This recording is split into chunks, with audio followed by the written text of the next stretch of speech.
Welcome back, one and all, to Shadowrun Returns. I'm the Arcane Rogue, and we're returning to the Union.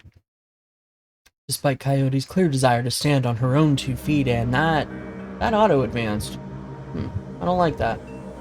But anyway, Mrs. Kubota expressed her gratitude for what we did for Coyote last time by saving her butt. So now we need to go around and introduce ourselves to all the black market vendors in the safe house, and you know. So Van Gra is busy talking on his comlink, checking his heads-up display, motioning to a runner standing nearby all at the same time. I'm Van Gra. Make it quick. Biz is good. Talk to me. Mrs. Kubota said you're a fixer. He still hasn't looked at you. He's going a mile a minute. Nothing for you tonight, sorry. I'm doing a thing right now, important thing, talk to you later. Oh hey lady, one more thing. I'm a fence too. If you got anything you need to unload, come see me. Alright. So we've got a dwarf fence. That is as far zoomed in as it will let me get. Let's see.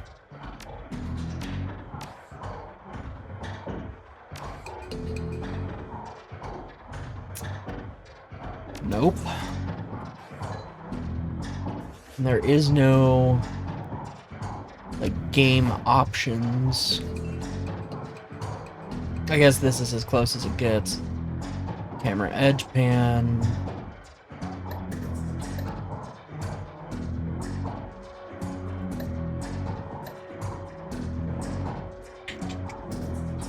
Yeah, unfortunately I don't see a way to increase the interface size. So, I guess this is just what we're stuck with. Let's see, we already know who... We've already met Johnny Clean. Our weapons dealer that was over here isn't over here anymore. Maybe they're back here? Oh hey, we can mess with the piano. Piano looks like it's been here since the Union was built, but doesn't look like anyone has played it in earnest for almost as long. So you notice that it's very rigid. Upon further investigation, it's because the piano is bolted to the wall. The piano slides to the left. Play GAFFC. Immediately. Well, as you slowly peck out the notes on the keyboard, they spark a faint memory of wonder, immediately forgotten as the entire piano slides left, revealing a hidden staircase. You descend the stairs into the Union safe house. Well, there we go. The entrepreneurial Ms. Kubota has combined everything a runner might need into a one-stop shopping experiment. Black market equipment, high-end magical talismans, and a fully stocked cyber surgery dealership. No bunks available. Welcome. What's in this locker? Frag grenade. Oh, this is our stash. Nice. Okay.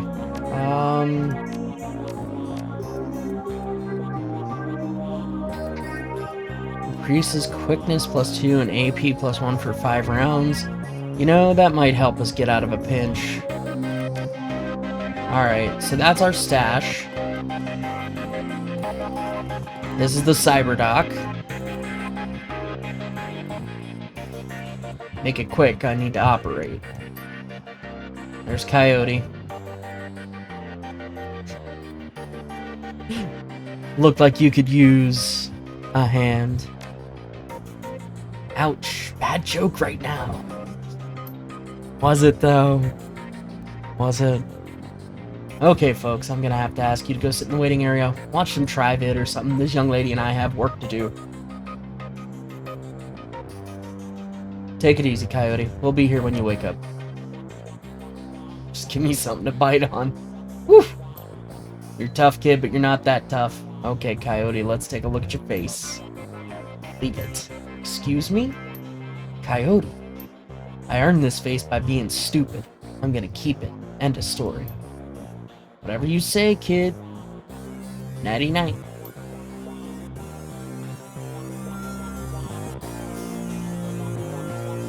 And there's Coyote. Let's talk to everybody else in the safe house first, though. Let's see. This guy screams, "I'm a mage." Algernon. Past the bar, the edges of the safe house become somewhat indistinct due to the magical haze surrounding a particular elf. The man seems only half of this realm, his mind wandering the far horizons of astral space while his body peddles his otherworldly wares. Good evening, young human, and welcome to this humble home that we call the Union. I am Algernon, half-druid. To ease your way through the sixth world, I offer you the best in magical foci, spells, and fetishes for the conjuring of spirits. Another time. Not my thing, but we might end up with a mage at some point. Who knows? No credit. Eric Mersman. Change your clothes, change your life, right? Not only will you look better, not that you look bad now or anything, but each one will help to keep you on the right side of the ground. Take a look. Alright, let's see what you got. Okay. I don't see anything really new here.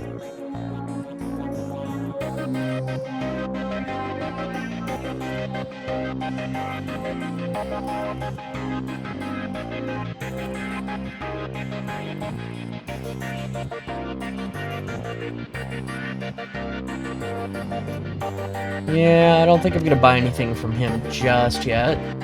T.B. Gruberman. Theodore Buster Gruberman is a well-groomed orc dressed with a precision that suggests the straight lines of a military officer's uniform. Hair cropped short, high and tight as they say, and the neatness this presents is only compromised by the uneven tusks protruding from his mouth. The only other defect in this picture of perfection is the man's cybernetic right arm, which is obvious enough to be noticeable, but not so obvious as to ruin the line of his suit. When he speaks, the orc's voice is soft and thoughtful, and he talks almost exclusively in numbers, calibers, ranges, rounds per second, arc of fire, razoring factor, tensile strength, and of course, price. Bunker Buster Gruberman at your service. Friends call me Buster. I also answer to Sergeant, Sir, and even Theodore on occasion. Anytime you're in the market for firearms, ammunition, or ordnance, I'm your man. How can I help you? What exactly do you sell? Things that go bang in all shapes and sizes, plus other odds and ends on occasion. Consider me your own personal armory. All weapons are guaranteed to meet strict UCAS military spec, or your money back. In addition, I can handle routine maintenance, repairs, and upgrades if you so desire. Wow, that's nice. And if that wasn't enough, I also teach a safety and instructional course every weekend. This week, we're covering bayonets. Mark my words, they're making a comeback. So what can I get you? Let's look at what you got. Alright, so we've got the Fischetti Security 500 as our pistol, and a Street Sweeper shotgun. The Benelli Raffaello would be, I think a step up. No, it's a step down. Has more capacity. A machete, baseball bat, drones, frag and concussion grenades, smoke grenades. That might be useful. And basic med kits. Alright. Let's see. What about this Black Scorpion? Higher cap. I mean, this is just a pure upgrade. Medium range, damage 6, capacity 12. Yeah. Confirm. I don't need that.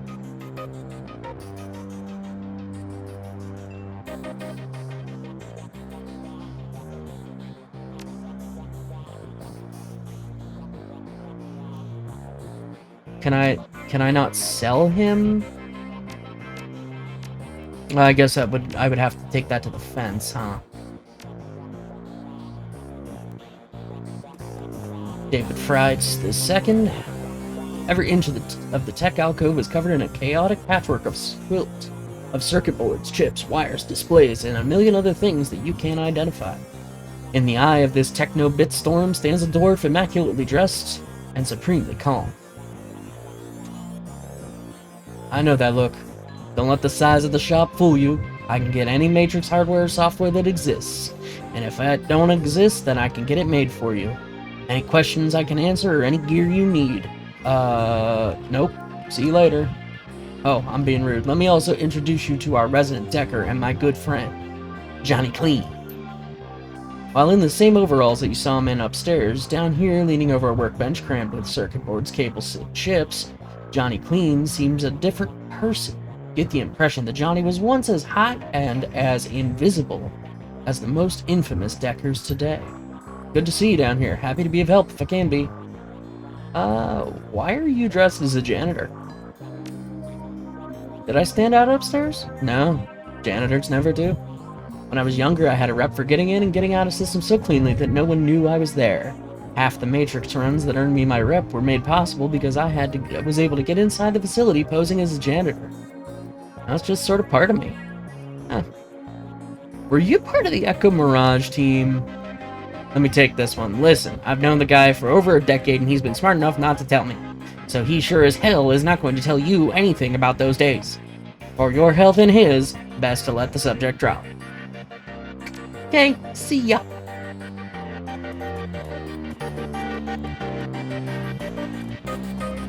Alright, let's go talk to the street doc again. I said, let's talk to the street doc again. In Shadowrun circles, the term doctor is often used quite liberally to describe any sawbones with a needle and thread. This is true. But in the case of the Union's resident medical expert, nothing could be further from the truth. A safe house boasts a fully equipped medical suite, complete with shamanistic fetishes. That would explain the small creature standing on her shoulder. This is sixth world medicine of the highest caliber. The doctor herself is an unassuming sort, perhaps the type to go unnoticed entirely if not for the sprightly spirit perched on her shoulder like her own personal gargoyle. The spirit's burning eyes follow you constantly, even as the doctor's own eyes are buried in her charts. However, she does look up long enough to acknowledge your approach. I'm Dr. Castle. I understand you were instrumental in bringing Coyote back to us. Thank you for that. And I suppose you were the one who patched her up. Impressive work. Thank you. It's a shame she wouldn't let me repair her face, though. She knows you eyeballing the facilities. I can tell you're surprised to find a full-service medbay under a dive bar in a slum. Don't be. This is a Shadowrunner bar, after all. For a purveyor of cyberware and trauma kits, there is no better place to set up a practice. I patch runners up, install and maintain their cyberware, and provide medical supplies for their runs. I may not be as mobile as a dock wagon, but I'm the next best thing. Can I help you with anything? What cyberware do you have? Alright, well, we're not getting Shiawase bone lacing anytime soon, or as technology cyber legs. We could get a data jack. Not interested. Well, I mean, maybe we'll get a data jack if we want to use a smart link. Silver Tech Cyber Arm. Plus 6 HP. Yeah. Vision Mag. Renraku Basic Cyber Eye Replacement. Extends and enhances your vision.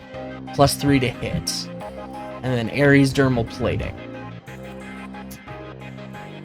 So, the way cyberware works in Shadowrun is every character has a maximum of 6 essence, and your essence is kind of like your spirit and your body combined. It is you, in a sense. And cyberware dilutes that essence, so your body can only handle so much cyberware. Which is why I was kind of raging out earlier, because mages and shamans depend on this essence skill, or this essence parameter to be high for their magic. Magic does not work very well on people with low essence. And yet in the SNES game, Jake has like a data jack and a bunch of other cyberware and a bloody cortex bomb in his head. And yet still somehow manages to sling shaman spells like they're going out of style. Like my toddler slings food.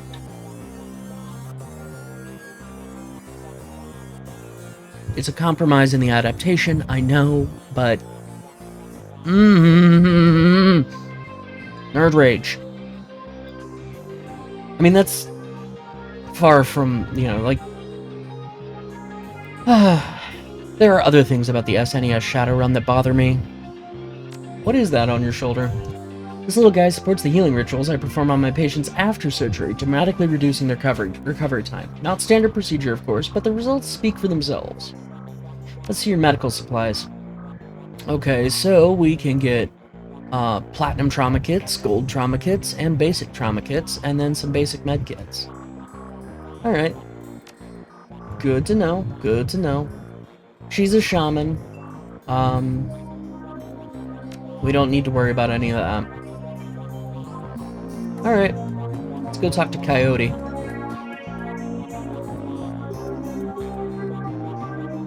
Coyote looks both better and worse than you last saw her. Blah, blah, blah. All the gaping holes are plugged and she's sporting a shiny new cyber arm, but now that adrenaline has worn off, it's clear she needs some rest. Good morning? Thanks to the miracle of modern science combined with Doc Castle's magical healing powers, I'm almost as good as new. Better, really. Can I talk to you for a few minutes, Coyote? About Sam? Sam Watts? What about him? Sam's dead. Holy drek, Sam. Can't say I'm surprised, he was on a downward spiral for a long time. Yeah, we know. What can I tell you? Tell me about him. I hear you liked him. I did, he made me laugh. No one else seemed to like Sam's jokes, but I did. Me too. You were friends? He saved my behind once. Got it. For us, it was more about me saving his behind once or twice. Sam just had a way of charming you, you know? I know people like that. I guess I knew him the best of everyone here. Sorry he's gone. You served Sam the night he died. What do you remember? It was a pretty average night. Regular crowd, as I remember. Sam was drinking with a guy named Armitage. Jake Armitage? Yeah, you know him? Met him too? He's a charmer. She bites her lower lip. I like gingers. Oh boy.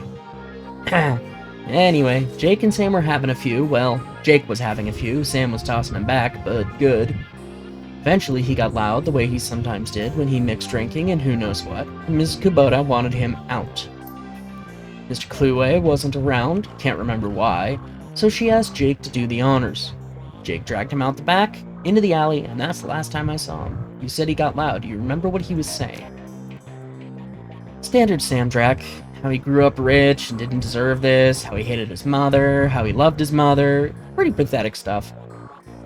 Did Sam have any enemies? Enemies? That's hard to say. Sam partied hard, and when he did, he ran his mouth off pretty good. Got his behind kicked on more than one occasion. But no, I don't think he had any enemies, at least none that I'm aware of. Where did he live? On the streets, mostly. He'd occasionally convince someone to let him flop on their couch, but he'd always overstay his welcome and get kicked out after a few days. Sometimes I'd sneak him down here so he could crash in one of the bunks. He used one the night before I saw him last. How bad was his drinking? If it was just the drinking, it would have been bad. But Sam wasn't the monogamous type. He dabbled in everything. Booze, chips, drugs. He loved nitro. Whatever he could get his hands on. Sounds like he really was on a... I'm cruising for rock bottom and no one's gonna stop me. It wasn't always like that, but once he got sick, he started using more and more stuff to try and forget about it. Wait, he was sick? Dying, didn't you know? Yeah, everyone could tell. You could just look at him and see he was a walking corpse. Had to be the drinking. Then he disappeared for a while, and one day he came back all better. Looked good, even. All better. just like that. He said his mom helped them out. Never said how, though. Thanks, Coyote. Now, I need you two to do something for me. You know, his mom who killed herself, right? What do you need, babe? I need you to talk to Mr. Delilah for me about the Royale run. He is usually upstairs. Tell him I didn't get the gems. Maybe I can take another run at it when I recover. Roger that, chum. Wait. No, shoot. Nope, go back. I just noticed. There's an investigation point down here. Maybe Sam left something in the bunk. The bunk is a mess and reeks of booze. Searching through the sheets, blankets, and pillow, you find an old photograph that has seen a lot of wear. Look at the image. Pictures a blonde boy and a girl, both about age 14, sitting on a dock on the edge of a lake. They appear to be twins. The boy has his arm tied around the girl's shoulders and is mugging for the camera. The girl is planting a kiss on his cheek while making rabbit ears behind his head with her fingers. Sounds like twins to me. Written in a woman's hands are the words Sam and Jessica, Lake Sammamish State Park, summer 2040. Alright, let's go take that to Coyote and ask her if she's ever seen that before. I think the highlights of the Wolves game will be on soon. Want to take a load off and watch with me? I think I found something in the bunk Sam was using. Yeah, great. What was it? A photo. Did you know Sam had a twin sister? Yeah, I did. He mentioned her once or twice. Didn't sound like they got along that well. He was rambling on about her the last time I saw him. At that point, he was completely gone. I really couldn't follow what he was saying, but he sounded miserable. Your comlink chirps in the screen shows the smiling face of Officer Aguirre. If he's smiling, it must be about money. Officer Aguirre, what a pleasure to hear from you. Yeah, we're buddies. Let's go dancing soon. Listen, Ripper got another one. Victim worked at the NTSB investigation facility down on the docks. You owe me. Put it on my tab. You there now?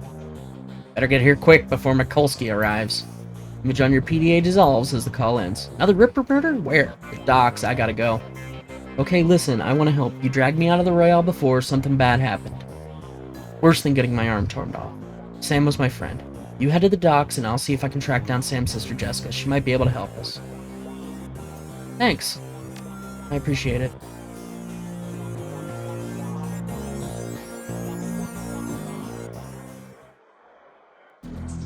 Alright, we also need to go talk to Mr. Delilah. I said... Thank you. Mr. Delilah looks small and tough with an untraceable shoddy on his back and a heavy vest under his trench coat. He's got the air of someone who gets things done and occasionally does them himself. He might be an ex-runner, one of the rare ones, smart enough to move over to management when he felt his reflexes slowing down. What do you want? Mr. Delilah, we have business to discuss. What business? I ain't got no business with you. We're with Coyote. She's indisposed at the moment. At the mention of Coyote, he finally gives you his full attention. Why didn't you say so? Coyote is late. My client is getting anxious. Where is she? Downstairs, trying on a new arm. Your run went south for her. No kidding. Well, whatever. She's tough. She'll pull through. So who are you two? Hexadecimal. He's Paco. Great, we're all introduced. Now give me my stones.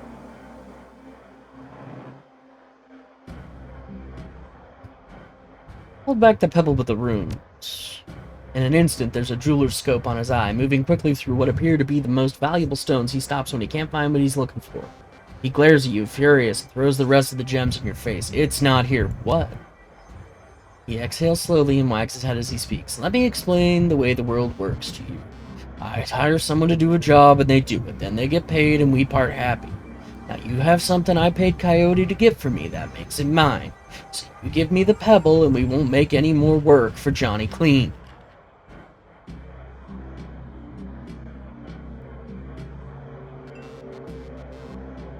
Maybe if you told me more about the pebble, it might jog my memory. Smart enough not to ask my clients why they want what they want. I just arrange for them to get it, now hand it over. Fine. Coyote may not have told you, but the penalty for being late with the delivery was no payment. But I'm feeling magnanimous tonight, so you guys can keep the gems I threw in your damn face. Oh, well, thank you, you... Listen, you look like the sort of woman who might run a crew of her own one day, might need a little talent. When that happens, you come to me, I'll set you up. Looks like you impressed him. I know a fancy for those gems. Ben Grass, follow me. Yeah, we met him a minute ago, Paco. You were there, I was there. You know. Whatever. Yeah, talk to him, please. Thank you. We have some pretty things to sell. You want to see them? I have a fondness for pretty things. Let me see.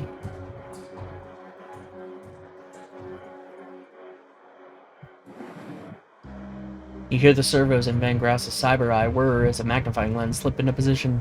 Bends his head over the stones for 2 seconds, maybe less. Where'd you get this drek? A gumball machine? I'll give you 1,000. I'll think about it. Suit yourself. I'm sure that they are worth more than that. Mrs. Kubota, you got anything here?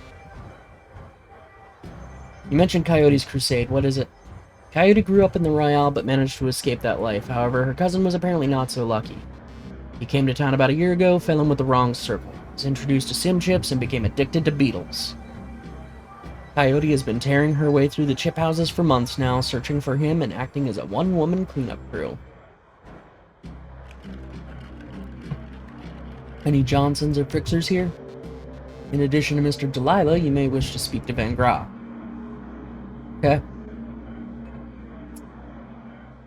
If you don't mind, how'd you get involved in all this? Former runner, of course she was. I provide a safe haven and marketplace for runners who need a trustworthy place to congregate and do business. I'll be going now. Thank you, Ms. Delilah. Ms. Kubota, excuse me. Confirm.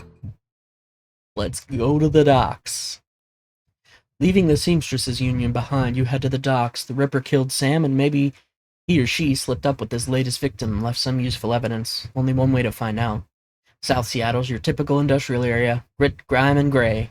The rain doesn't help matters any. Layers of dirt mixed with abandoned wooden pallets, repurposed into makeshift furniture for the day workers. Garbage collects in the gutters of the broken-down street. Disreputable is this district's middle name. Your destination in the National Transportation Safety Board warehouse is located on a small strip of dock towards the less maintained end of the waterfront.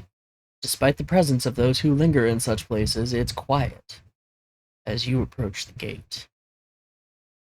Next time on Let's Play Shadowrun, we continue to investigate the Ripper. If you liked the video, please leave me a like, and if you're new here, please consider subscribing to make sure you don't miss any future Shadowrun content. Until next time, I've been the Arcane Rogue, and as always, I hope you have a wonderful day.